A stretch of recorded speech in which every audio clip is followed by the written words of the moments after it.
மாநாடு தருமபுரியில அந்த கூடத்துல இருந்தேன். அப்பதான் இந்த மாதிரி தம்பி விஜய் அவர்களோட அந்த கரூர் மக்கள் சந்திப்புல விபத்தாயிருச்சு. இந்த மாதிரி நெரிசல்ல சிக்கி உயிரிழந்துட்டாங்கன்னு சொன்னாங்க. அது பெரிய மனவேதனையா இருந்தது. இது யாரும் திட்டமிட்ட நடக்கிற நிகழ்வு இல்லை. ஒரு விபத்து. அது எதிர்பாராம நடந்துருச்சு. அதுல ரொம்ப மன வலியா தான் இருக்குது. குழந்தைங்க இப்படி யாரும் பிள்ளைங்களாம் இறந்துருக்கிறது கேட்கும்போது ஒரு பெரும் எண்ணிக்கை தான். இது என்ன பண்றதுன்னு தெரியல.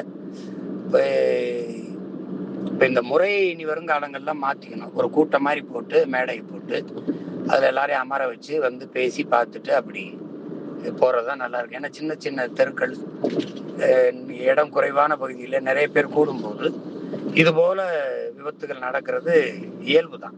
இது ஒன்றும் பண்ண முடியாது, தவிர்க்க முடியாது. அப்ப அந்த முறையை நம்ம மாத்திடணும். இது நடந்துருச்சு. இப்ப இது மிகவும் வருந்தத்தக்கது. அது இப்ப நம்ம மனசு வருத்தப்படுற மாதிரியே தம்பி விஜய்க்கும் மனவேதனை இருக்கும். அவருக்கு என்னுடைய ஆறுதல்.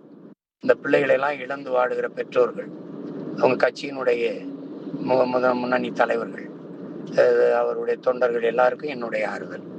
உயிரிழந்த நம் பிள்ளைகளுக்கு என்னுடைய கண்ணீர் வணக்கம்.